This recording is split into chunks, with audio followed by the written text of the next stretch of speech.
Богоявление, Йорданов ден, кръст, хора в студа трябва да скочат и да се преборят за кръста. Честито на имениците от целия ни екип. Още веднъж. Тони, едно ледено хоро. Търсих думата за ледено хоро. Ще станем свидетели на това ледено хоро. И Антон ли е във водата в момента?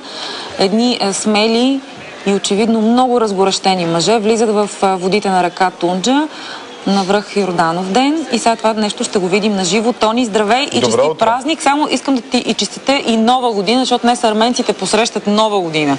Снощи бъдни вечер беше. Тони, дали ни чуваш? Добро утро. Честит празник на всички зрители. Лека поправка само да ти направя в началото на нашето включване. Коледа честваме арменците днес, но днес точно се събират много празници. Йорданов ден по стар стил и в България се чества Коледа. Арменската Коледа, а на този ден е роден и Христо Ботев, така че в Калофер е истински и много голям празник. В далечината, надявам се, вече чувате тъпаните и гайдите, а когато това се случи в Калофер на Йорданов ден, единствено означава, че следва леденото мъжко хоро в реките на Тунджа. Днес температурите не са много ниски, други години водата е замръзвала, тази година вали дъжд и е 1 градус в Калофер, но пък това не означава, че водата никак не е студена. Кръстаджиите се подготвят цяла вечер, разказвали сме ви за това и ще ви го покажем малко по-късно. Загряват и вдигат градусите на тялото си с хубаво винце, с хубава ракия, но в никакъв случай това не означава, че ако те са подпинали повече, че това е единствената причина те да влязат във водата. Причината за калоферци и за всички гости, които са тук, е да запазят българската традиция и българския дух на тази традиция, която тук продължава повече от 100 години, както казвате самите калоферци. Знамената, тъпаните и гайдите вече са много наблизо и ще започнат да влизат след минути. Точно в 8 часа ще удари и камбаната, а това означава и начало на леденото хоро. След 8 часа ще ви покажем и истинската кулминация на леденото хоро, но при мен сега е Веселин Красимиров, който е от комитет Родолюбие. Дошли са от Пловдив заедно с неговите момчета тук, за да участват в хорото за първи път, нали така? Точно така. Тук сме по покана на дължина Бачо Никола от Калофер, с които от 2 години осъществяваме подобни мероприятия. Те ни гостуват всяка година на 6 септември в Пловдив по случай Съединението. Ние гостуваме за 6 януари по случай Богоявление. Добре, има ли страх сега да влезете в тези студени води? Винаги има страх в всеки един момент, но ние сме подготвени. Това е едно нещо, което нашите приятели от Бачо Никола са успяли да съхранят през последните 50 години, когато е било забранено това нещо да става в Калофер. Годините на комунизма, нали така? Точно така, годините на комунизма. Те са ходили тайно, без да се знае от властта зад мъжкия манастир в Калофер, където са изпълнявали този ритуал и благодарение на тези техни действия това нещо се е запазило и до днес и в последните 20 години успява да се случи и това е нещо, което ни показва, че може да запазиме духа. Има вариант да се запази духа. Добре, обаче цяла вечер бяхте ли събрани някъде да пинете хубаво винце, да се сгреете? Бяхме, всяка една чета беше настанена някъде и в 5 часа всички заедно се настанихме, както вие видяхте в туристическата спална. Всеки сподели какво е подготвил, какво вино има, каква ракия са подготвили. Важно ли е да се пинал? Това не е най-важно. Най-важното е да се усети духа на празника. Влиза се тук не за да си пинал.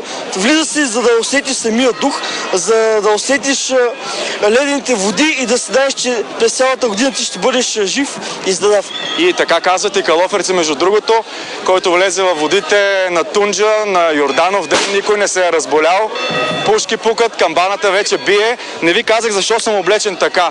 Веселин спомена за туристическата спална, където се събират всички, които ще участват в леденото хоро, и аз преди малко бях там и нямаше вариант да не се облека в тези дрехи на калоферец, просто защото за трети път съм тук и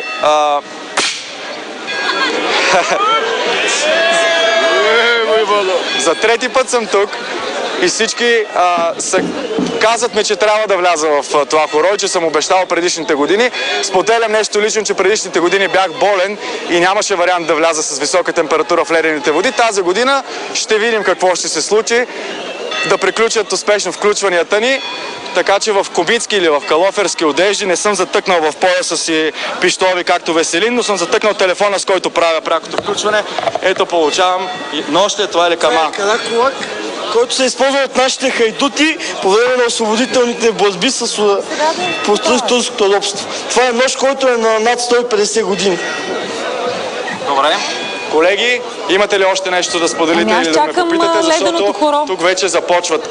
Чакам леденото хоро. Чакам леденото хоро. Чакате леденото хоро? Да. Не ви чувам добре, но както и да е. Добре. Истински пистолет ли е това, което държиш? Не, този пистолет е изготвен миналата година. Не използваме истински, тъй като има голяма опасност както за нас, така и за тези, които са около нас. Тъй като се произведе изстрел, може да се спука всичко. Затова, когато участваме в възстановки и в такива изяви, използваме пистолети, които са изготвени през тази година или... Има ли много хора, които участват в този комитет Родолюбие, например, който сте вие? В нашия комитет участват около 50 човека, като основните събития, които ние подготвяме, това са съединението и честването в Батак, както и заедно с Бачо Никола сме тук днес и съответно ще бъдем тук и на 2 юни. Тони? Ще помоля оператора да покаже в дъното на реката. Аз от тук лично не виждам дали вече са влезли момчетата в водите на Тунджа, но това със сигурност ще се случи в следващите минути, когато и ние ще ви покажем след новините в 8 часа каква е атмосферата от леденото хоро. Тони, благодарим ти. Пак да питам, притеснявате ли се? Тони, благодарим, че вече е 8. Да дадем думата на новините. Чакаме следващото ти включване с нетърпение. След малко интервю с министъра на икономиката и енергетиката Трайчо Трайков, с когото ще влезем в горещите теми, свързани с цената на тока и предстоящите стачки в Мини Марица изток. А сега отиваме при Антон Хекимян и с помощта на него и на оператора ще влезем в ледените води на Тунджа. Мъжкото ледено хоро, гледате го на живо от Калофер. Ани и Вики, надявам се, че виждате това, което се случва в ледените води на Тунджа. Стотици мъже тази година за първи път виждам толкова много хора, които да влизат в реката. Искам да ви кажа, че тук има не само калоферци, а и момчета и мъже от цялата страна. Вчера лично се запознах с варненска група, която е тук само и само за да влезе в реката за здраве.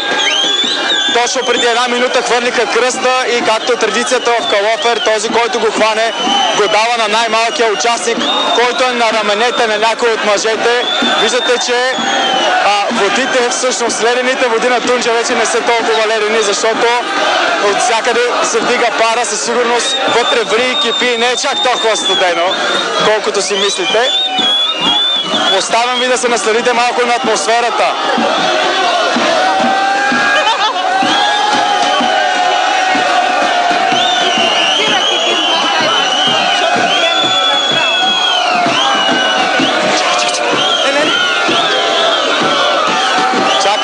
Има хора, които искат да ме вкарат в реката. Чакай, с телефона съм.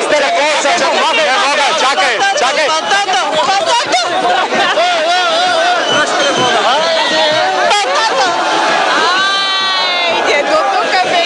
Антоне!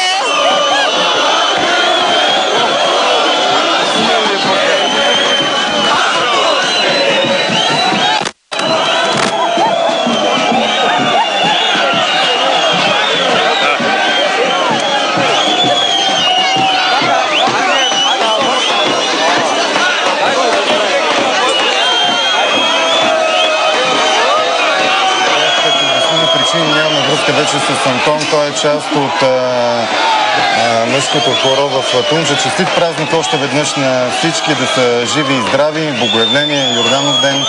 Тони каза, че минали път не е направил това, което в момента прави, защото има температура, но се притеснявам да не вдигне температура след участието в леденото хоро. Затова подчертавам да сме живи и здрави. Такава е атмосферата в Калофер, където на живо видяхте този традиционен обичай. А Тони виждаме ли в момента? Аз не мога да го отлича. Видяхме го преди малко. Не участва. Сега? Само да кажа, че след малко ще включим Антон Хекимян. Да го видим как е. От бреговете на реката. Имаме сега Надявам връзка. се вече, да, имаме връзка. Надявам се вече, че е на брега на реката, а не вътре в нея, защото защото цопна в предишната ни жива връзка, участвайки в леденото мъжко хоро. Как си, Тони? Успя ли да се преоблечеш? Нали не си мокър в момента? Добро утро, Ани и Вики. Искам да ви кажа, че съм изключително добре за всички, които са се притеснили за мен. Аз съм сух, преоблечен и искам да кажа, че наистина не е толкова страшно. Това беше моята мечта, да вляза в ледените води на Тунджа, които, повярвайте ми, бяха вече заврели от танците и от песните, и от тъпаните, и от гарите, които свираха вътре. Прощавайте, господине, само за секунда. Използвам ефира и за нещо лично, да се извиня на хората, които не искаха да влизам в реката. Съжалявам, но повечето, които ме познават, знаят, че съм малко луда глава. При мен е варненската група, за която ви говорих в предишното включване. Добро утро. Как се казваше ти? Добро утро. Сашо се казвам аз. Когато дойдохме да видим този стар български обичай. Прекрасно е. Който не е опитал да дойде, трябва да идвате само с сърце и с душа. Тук просто не може да се опише това чувство, което го изпитахме в момента. Водата не е много студена, както каза Тони. Просто водата е супер, мога да ви кажа. Добре, за първи път ли влизаш? За първи път влизам и живот и здраве.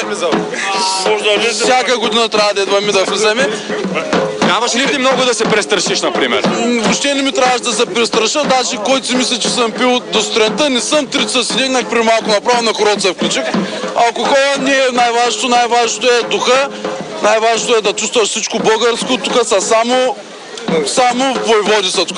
Да знаете, България да е жива и здрава и всички тук. България. Добре, ти по турите си ти мокри, пояса е мокър. Вчера съм чисто мокър.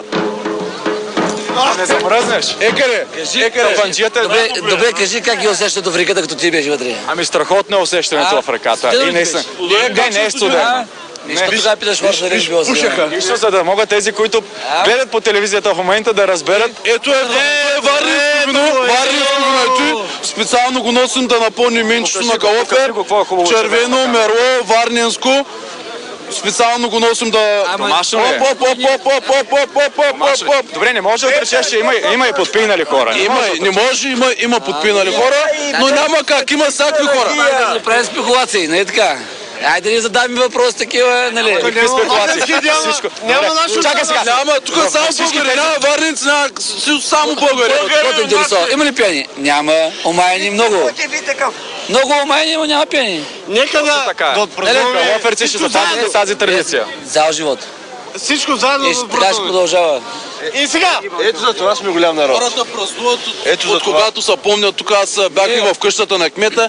Даже някой, сигурно тъпанджата, той от мен, тъй като го гледа малко по-голям, не се помни, когато сигурно неговите роднини, деди са влизали в тази река, същата в този бент. В края на включването искам да ни кажеш, кое ще ни съхрани като българи. Хубави празници си сега. Ще нас съхрани единственото традициите. Друго няма какво да нас съхрани. То се вижда. Трябва да има някой, който да ги поддържа. Кажи. Значи, може всичко да ни съхрани, но не е тази църкаджийска история.